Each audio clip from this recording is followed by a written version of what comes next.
হরে কৃষ্ণ। ভগবান একাদশী চৈতন্য মহাপ্রভুর ও শ্রীকৃষ্ণের আশীর্বাদে আপনারা সবাই ভালোই আছেন। আজকে একাদশী পালনের সময়, মহত্ব, কিছু প্রশ্নের উত্তর এবং একাদশীর দিন কি ক্রয় করা চাই তার ব্যাপারেও আপনাদের সামনে কিছু বক্তব্য রাখব। হরিকে প্রসন্ন করার জন্যই আমরা একাদশী পালন করি। আষাঢ় মাসের শুক্লপক্ষের একাদশীকে শয়নী একাদশী বলা হয় এবং দেবশয়নীয় একাদশী বলা হয়, আর হরিশয়নীয় একাদশী বলা হয়। ভগবানের শ্রীহরি 4 মাসের জন্য ক্ষীরসাগরে যোগ নিদ্রায় চলে যান, আর সব ভগবানরা শ্রীহরির আশ্রয় নিয়ে সেবা করেন। একে চতুর্মাসও বলা হয়। এই 4 মাস ভগবানের নাম জাপ করলে এবং দান করলে অনেক গুণ বেশি ফল প্রাপ্ত হয় এবং পাপও নাশ হয়। 4 মাসে শুভ কার্য করা চাই না, যেরকম বিয়ে,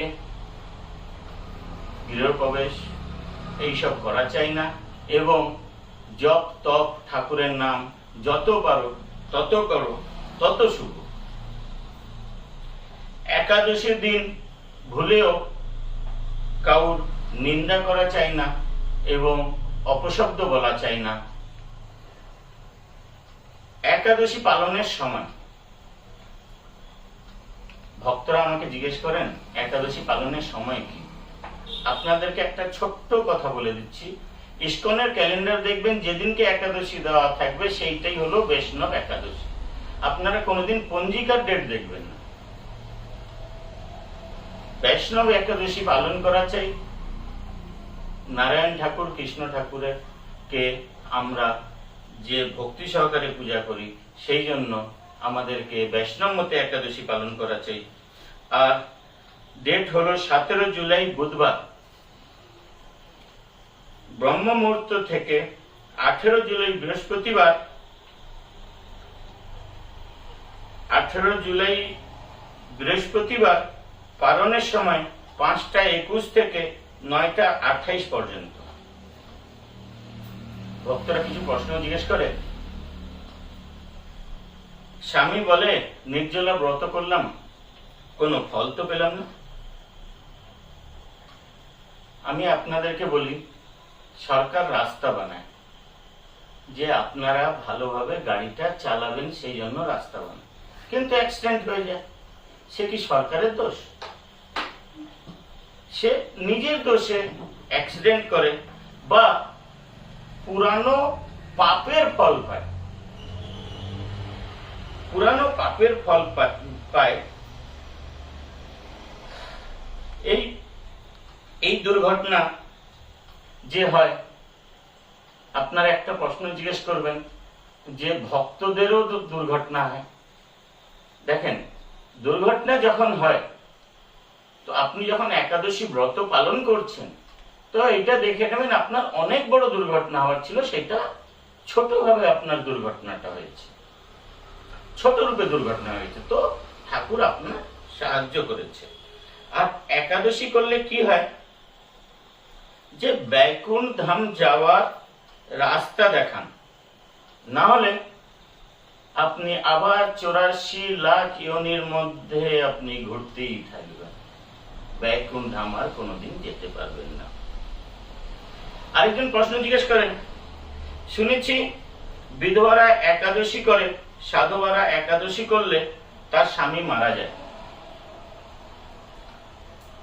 আপনাকে আমি বলতেছি, আপনাকে যে বলেছে তাকে বলেন কোন গ্রন্থে লেখা আছে যে সাধুবারা একাদশী করলে তার স্বামী মারা যায়। তাহলে পার্বতী দ্রৌপদী একাদশী কেন পালন করেছিল আমাকে বলেন। ভাগবতী একাদশী পালন করেছিলেন শিবকে পাওয়ার জন্য। এমন কোনো গ্রন্থে লেখা নাই যে সাধকরা একাদশী করলে তার স্বামী মারা যায়। 8 বছর থেকে 84 বছর পর্যন্ত কোনো ভি মানুষ, মহিলা কেউ ভি একাদশী পালন করতে পারে। একাদশীর মহত্ব। যুধিষ্ঠির মহারাজ শ্রীকৃষ্ণকে জিজ্ঞেস করেন, শুক্লপক্ষের একাদশীকে, আষাঢ় মাসের শুক্লপক্ষে একাদশীকে কি বলা হয় এবং তার মহত্ব কি? তখন শ্রীকৃষ্ণ বলেন, ব্রহ্মা নারদ মুনিকে বলেছিলেন এই শয়ন একাদশীর ব্যাপারে। ব্রহ্মা নারদ মুনিকে বলেছিলেন সেই কথাটাই আমি তোমাকে বলছি, খুবই ধ্যান দিয়ে শোনো। এই একাদশীর অনেক মহত্ব।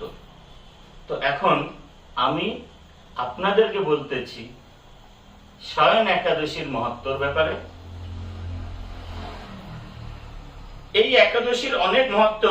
ভক্তরা এই একাদশী পালন করলে অন্য কোনো ব্রত পালন করার প্রয়োজন হয় না। যারা এই একাদশী ব্রত পালন না করে তারা নরকগামী হয়।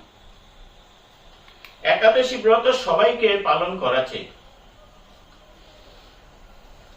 শয়ন একাদশীর ব্রতের পৌরাণিক গল্প। সূর্য বংশের মানদাতা নামের একটা রাজা ছিলেন। প্রজাদেরকে সন্তানের মতন ভালোবাসতেন। খুবই ভালো রাজত্ব চলছিল, কিন্তু এক সময় 3 বছর হলো ওই রাজত্বে বৃষ্টি হয় না। তো প্রজাজন, যখন বৃষ্টি হয় না, প্রজাজন সবাই মিলে দুর্ভিক্ষ হওয়ার জন্য যজ্ঞ বন্ধ হয়ে গেল, দেবপাঠ বন্ধ হয়ে গেল। সবাই মিলে প্রজারা রাজার কাছে গেলেন, আর 3 বছর হয়ে গেল নার নাই। নার শাস্ত্রে জলকে বলা হয় নারায়ণের, নার মানে জল, ইয়ন মানে শয়ন, তাই নারায়ণ। এই নার খেয়ে প্রজার জীবন ধারণ করে এবং অন্ন করা হয়। এই অভাবে ক্ষয়প্রাপ্ত হয়। রাজা এমন কোন উপায় করুন যাতে আপনার রাজত্বে কল্যাণ হয়। রাজা বললেন, অন্ন থেকে প্রজার উদ্ভাব আর অন্ন থেকে প্রজার পালন হয়, আর রাজার দোষেও প্রজার রাজ্য নষ্ট হয়। আমি নিজের কোনো দোষ খুঁজে পাচ্ছি না। রাজ্যের কল্যাণের জন্য সম্পূর্ণ চেষ্টা করব। রাজা ব্রহ্মাকে প্রণাম করে সৈন্য সহ গমন করলেন প্রধান প্রধান ঋষি মুনিদের আশ্রমে। এক জায়গায় ব্রহ্মার পুত্র মহা তেজস্বী অঙ্গিরা ঋষি মুনির দর্শন হলো।